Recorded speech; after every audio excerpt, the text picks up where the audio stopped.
Assalamualaikum semua. Baik. Assalamualaikum semua. Selamat malam. Alhamdulillah, terima kasih kepada rakan-rakan kita yang sanggup masuk support kita punya podcast pada malam ini. Oh, berikan tepukan tangan semua.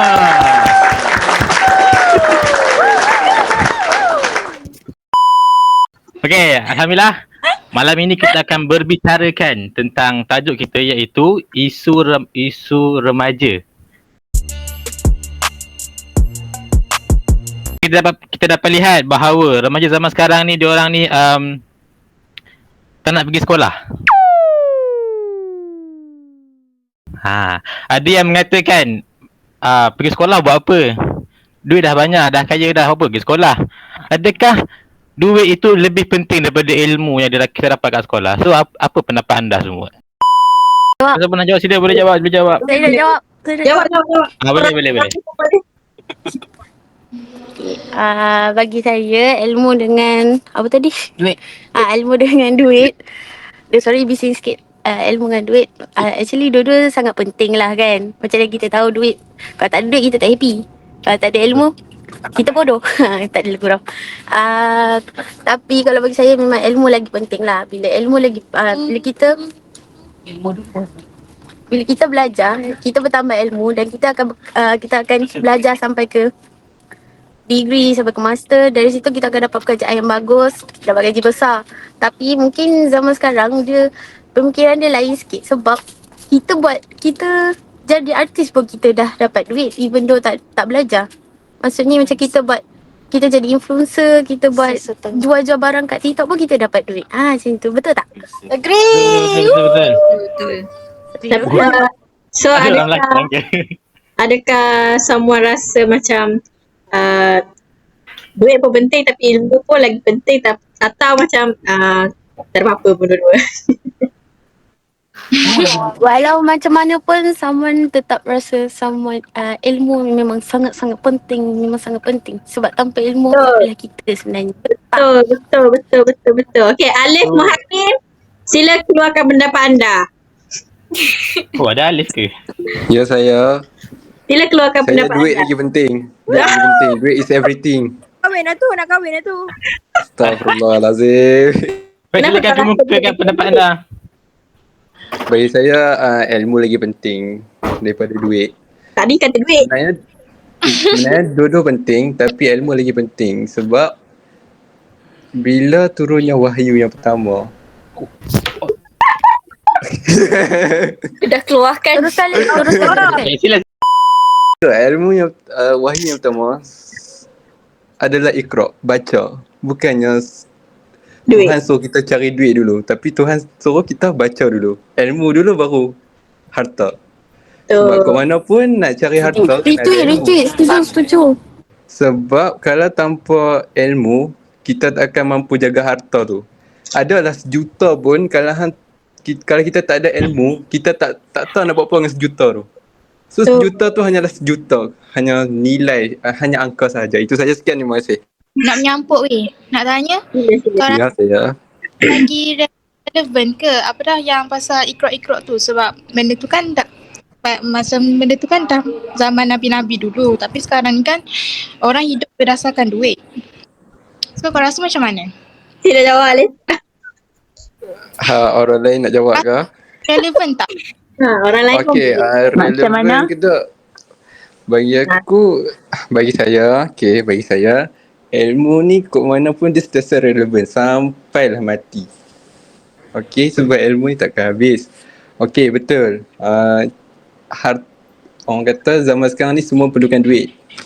Tapi ada orang ada duit tapi tak mampu hidup. Bahkan duit tu lagi menyusahkan hidup dia. Apa tu? Okey. Kita jumpa kan, please. Tak ada, itu sahaja pandangan daripada saya. Terima kasih. Baik. Kolo nak tambah ke Kolo? Kalau nak tambah, Sarah nak tambah pun boleh. Bagi saya lah, soal pengetahuan dengan kewangan, ini adalah keperluan yang perlu berjalan seiring.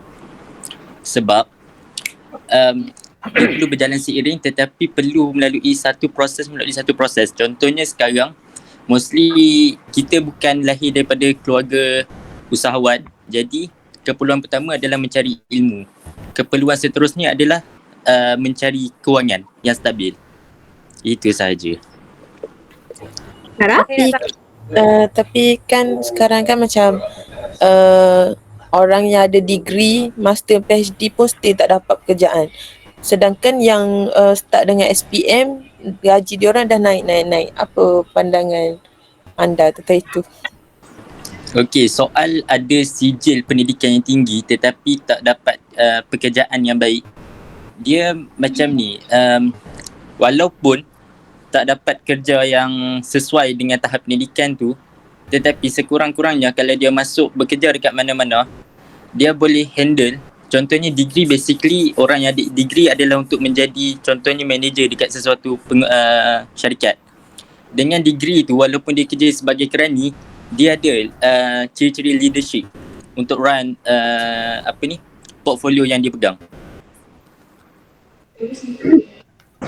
Dan kalau kita tengok pun universiti ni universiti ni dibuat adalah bukannya untuk kita bekerja, tapi untuk kita create kerja. Jadi bukanlah salah kita sama belajar degree master Betul. tak dapat kerja, tapi tu tanggungjawab kita untuk create kerja tu. Okay, so kalau tak dapat kerja tu kan salah graduan tu lah. Terima kasih. Okay, soalan next ni hangat sikit. Tapi kita terhad masa tau. Tak apa, So, tak apa. tak apa. Okay. Tak apa. Pendek kan? Korang mesti masukkan FYP korang. Kecuali Kolo lah. Kolo tak main TikTok kan. Kolo tak layan Twitter sekali. Polo tak ada TikTok weh. Sorry dok. Terlalu tua. Tapi kau ada tak nampak yang keding-keding kill. Oh shit bro. Semakin panas. Yeah. Isu sekarang ni kita tak nak petik nama dia. Kita tak boleh lah. Itu hak dia lah. Dia ada isu sekarang ni. Macam normal ke zaman-zaman budak-budak adolescent sekarang ni pergi club untuk lepak? Sebenarnya benda ni tak normal. Normal. Adalah masalah. Wow, dia kata normal. Bagi Okey, bagi seorang. Okey, sabar.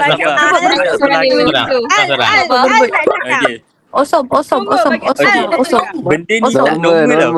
Betul-betul hangat ni. Zaman sekarang ni tempat lepak Kosong paling lah. baru adalah Sabar. Bagi kolo. Walaupun tak Kolo. Diam semua. Kelab menjahit Loh, ke sabar, aku nak pergi pandangkan dulu ni. kelab satu. Sabar. Pusat hiburan. Okey, silakan kolo. Kelab perkum. Okey.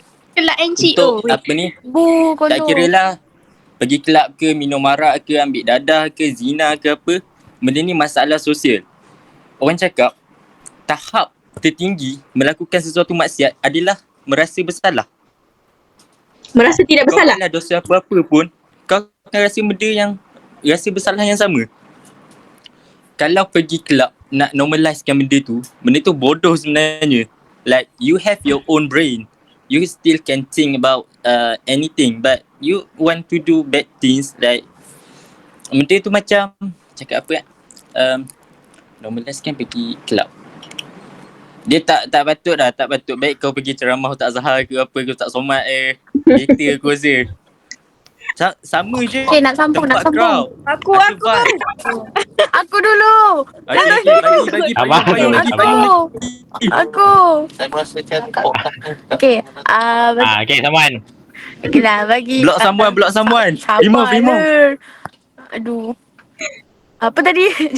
Okay, ini berbalik kepada ilmu. Yang pasal ilmu tadilah. Bila kita tak belajar, jadi kita tak tahu apa itu benda baik, benda buruk. Jadi kat situ bila kita tak ada ilmu, kita akan fikir pergi kelab tu sebenarnya adalah normal. Benda yang biasa di kalangan remaja. Jadi dia terikut-ikut kawan. Kawan pun tak ada, kadang kita tak tahu kawan tu ada ilmu ke tak. Jadi kat situ. Tapi dia bukan SMU. Penting dia ilmu. Apa? MSU. Ramai. Sambung Syirah. Okey, bagi saya normal kat Tenan semestinya tidak normal ya. Pergi ke kelab, ingat tu indah. Tapi daripada Nik dengar. Dah pergi. Daripada segi perspektif dia ada sebegitu lah. Tapi bagi perspektif saya dalam saya rasa macam statement dia tu tidak masuk akal. Tapi for me lah, kalau kita into the deep lah apa yang dia rasa, I think dia mesti ada masalah family yang bukan sangat harmoni lah daripada segi percakapan dia dan daripada segi dia dibesarkan. Daripada kita tengok pemakaian dia, cara percakapan dia, dan I think dia pun ada boyfriend tau. So bila dia jadi macam tu, percakapan macam tu, memang kita kata ilmu pasal dosa, pahala, semua dah tahu daripada tu. Tapi sebenarnya bila umur-umur remaja dia terbiasa dengan pergi ke kelab tu, I think lah sebab dia dibesarkan dengan persekitaran yang tidak harmoni dan family dia mesti banyak tidak memberi kasih sayang secukupnya. Tambahan pula dia adalah perempuan. Setuju. Perempuan ni kalau dia dah tak cukup faham tak kasih sayang pada family, mesti dia cari benda tu daripada orang luar. Semestilah dia pergi kelab, dia mengharapkan boyfriend dia. So dalam kita mengeji dan menghina dia, I think lah kita kena ada rasa belas ihsan sikit dekat dia sebab dia sebenarnya perlukan bimbingan dan dorongan je. Memang tak normal, memang sangat tak normal lah. Kita remaja pergi dekat kelab memang tak normal. Tapi dia tengok benda tu daripada side negatif, I think seseorang lah yang berdekatan dengan dia ataupun orang-orang yang pergi kelab ni memang kena bantu mereka untuk, sebab I think bila lepas dia kena kecam teruk tu, I think mesti dia kena balun teruk dengan mak dia ataupun family dia sebab satu family mesti kena kecam, kena hina punya kan. So dia malu. Daripada kecil dia memang dah dibesarkan dengan orang kata memang tak ada kasih sayang, tak ada attention, and dia bila remaja besar tiba-tiba kena kantoi pula dengan mak pergi pergi kelab malam kan. Lepas tu dengan nampak dengan nampak benda-benda yang tak sepatutnya kan. Aku rasa dah macam boleh kena tahap kena buang family dah. So sebab tu lah I think kenapa boyfriend dia bela dia dekat TikTok. Sebab I think lah mesti dia mental breakdown gila, and then orang ramai kecam tak sayang dia dah dengan apa yang dia inginkan sebenarnya. Itu apa daripada segi perspektif saya lah. Alif? Tadi kau kata normal? Sila. Ya, salah tu, salah orang Amirul kot. Okey, bagi saya normal tak normal ni bergantung pada persekitaran. Contoh, kalau dekat kampung mungkin pergi kelab tu tak relevan. Tapi kalau dekat bandar benda tu jadi relevan. Sama macam dekat negara-negara bukan Islam. Kalau kata remaja pergi kelab mungkin benda tu normal, tapi kalau kat negara Islam mungkin benda tu tak normal. Itu sahaja. Itu je lah. Nak tanya pandangan kau, Lek. Normal. Adakah sabar nah. Okey. Adakah masalah sosial dipengaruhi oleh pengaruh lingkungan? Betul. Aku rasa masalah sosial ni dipengaruhi oleh faktor lingkungan, oleh persekitaran kita. Sebab kalau kita duduk dengan orang-orang yang pergi kelab, orang-orang yang kawan-kawan yang selalu pergi kelab, agak tak mustahil untuk kita tak pergi kelab. Kalau kita duduk dalam lingkungan orang-orang yang selalu baca Quran, agak tak mustahil untuk kita tak baca Quran.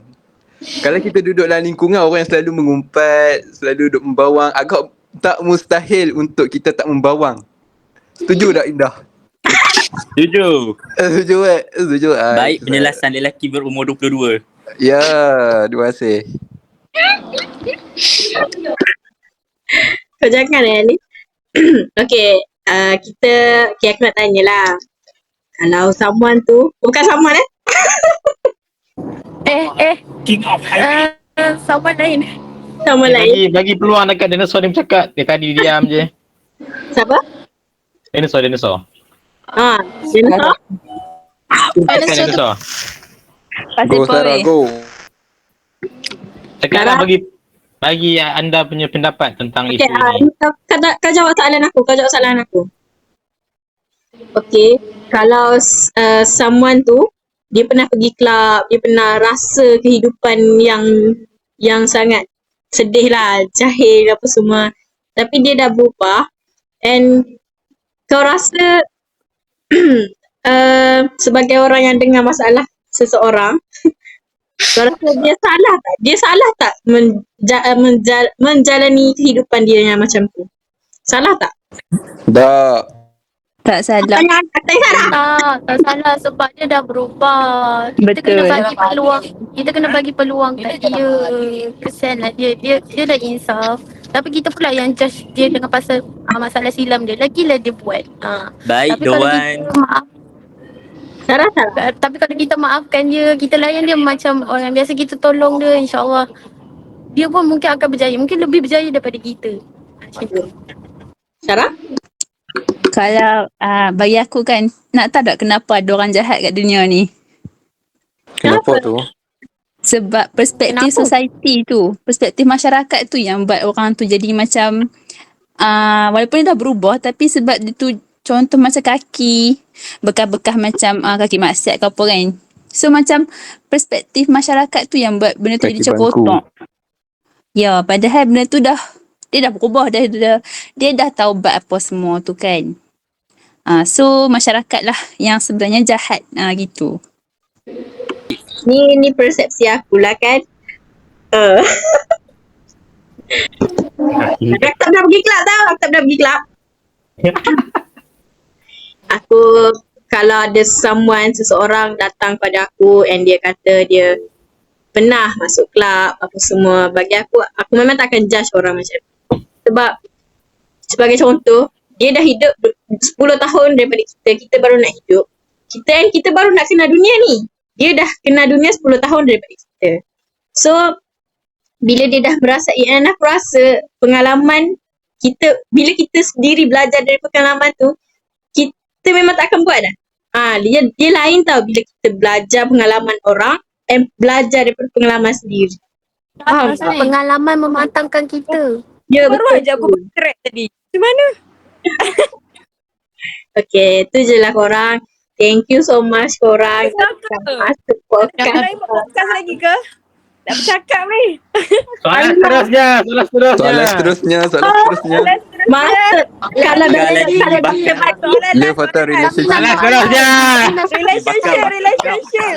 Okay, kejap. Soalan seterusnya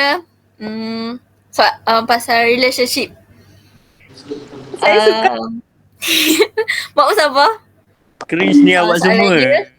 Soalan dia pasal adakah bercinta pada zaman sekarang ni penting bagi korang? Tak penting. Dia just penting untuk pengalaman tu je. Okey, seorang-seorang. Seorang-seorang. Silakan Alif Tak dulu lah. penting. Okey, silakan Alif dulu. Bagi tahu Alif. Kita bagi orang lain yang lebih pengalaman. Syazah. Alif dulu kot. Alif lah dulu. Suruh sambut Alif. je jawab. Banyak pengalaman Allah. budak tu. Okey, Zaman. Pengalaman. Zaman. Ya, saya. Okey. Apa soalan boleh ulang balik? Boleh ulang Saman balik? bahaya. Saman kat sebelah tepi ni. Boleh ulang balik dah soalan? Soalan dia, adakah bercinta pada zaman sekarang ni penting? Pada zaman sekarang. Maksud dia kalau zaman sekarang bagi aku bercinta ni relevan sampai bila-bila. Maksudnya certain umur ke macam mana? Tapi Cinta pada dekat Zaman belajar. dia macam ni. Zaman dulu bila orang tanya kau bercinta ke, orang macam pandang rendah tau. Cinta apa ni, tak baik. Tapi zaman sekarang ada orang tanya lagi. Dia macam kau tak bercinta, cari. Sampai dipandang rendah tau orang yang tidak bercinta ni. Macam lepas Alif, akulah. Kena lah. Oh, so soalan dia relevan ataupun tak? Ya. So memang kena bercinta ke sekarang ni? Memang kena bercinta. Benda tu haram pun kita bercinta je. So Kita kak Marah sangat tu. sangat tu. Sabar. Sangat tu sama. Boleh. Reject ke? Ya Allah. Ada masalah peribadi ke? Alif, tolong cakap cepat Alif. Tolong cakap. Okay, wait. Cepat sikit aku nak ganti Bila balik. kita tahu Drojis bila bahaya abang. Cepat Alif. Bagi aku cinta ni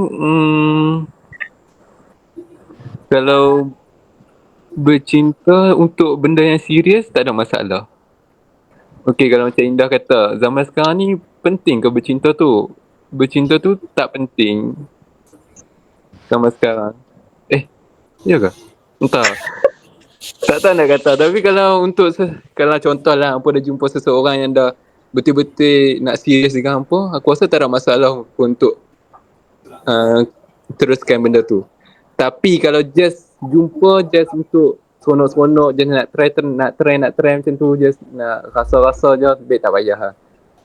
Okay, sebab dia bukan je bagi efek. Benda tu dia boleh bagi efek dekat orang tau. Ibarat macam kita couple dengan orang tu saja-saja. Just untuk lepas seronok-seronok je. Nanti benda tu dia akan bagi efek dekat orang tu sampai dia mati. So bagi aku benda tu tak bagus lah. Itu saja. Nak tanya soalan. Nak tanya Ya, soalan. baik. Tak Ya, kisahlah. tanya. Nak jawab pun kan. Ada orang dia bercinta sebab dia macam tak dapat kasih sayang daripada family. Okay. Dia Ada? bercinta nak dapat kasih sayang orang luar lah. So kau rasa macam mana? Patut tak benda tu? Pendapat Bagi aku tak ada masalah sebab aku pernah je jumpa orang yang dia memang ada masalah dengan family, so tak ada tempat lain dah yang dia boleh dapat melainkan dengan boyfriend dia untuk dia luahkan semua benda tu. So tak ada masalah pun untuk if kalau boyfriend ada masalah macam tu dah sebagai girlfriend dia boleh je. Aku rasa tak ada masalah pun untuk dengan dia dan dengan masalah dia, sebab at the end of the day kita sebagai manusia saling memerlukan antara satu sama lain. Itu sahaja. So ada jawapan lain ke? Jawapan aku selamat Selamat Ya.